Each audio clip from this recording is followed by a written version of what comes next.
আসসালামু আলাইকুম ওয়া রাহমাতুল্লাহি ওয়া বারাকাতুহু। আপনাদের সবাইকে পবিত্র মাহে রমজানের শুভেচ্ছা জানাচ্ছি। আজকে আসরের নামাজে আমি আর আমার বাবা মসজিদের নামাজ পড়ে নিয়ে মসজিদের পাশে সবজি খেতে আসছি। এটা একটা সবজি ক্ষেত। এই ক্ষেতে অনেক সবজির ফসল ফলানো হয়। যেমন এখানে খিরা গাছ আছে, ওইদিকে লাল শাক গাছ আছে, তারপরে শশা গাছ আছে। আলহামদুলিল্লাহ, আমার কাছে অনেক ভালো লাগছে। আমাদের এই পবিত্র মাহে রমজানে আমি আল্লাহর কাছে দোয়া করি যেন আমরা সবাই গরিব মানুষদের পাশে দাঁড়াতে পারি, বেশি বেশি ইফতারি করাইতে পারি, বেশি বেশি কোরআন তিলাওয়াত করতে পারি।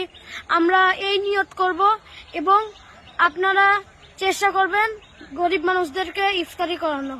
গরিব হোক বড় লোক হোক, ইফতারি করাতে হবে, কারণ ইফতারি করালে অনেক সওয়াব হয়।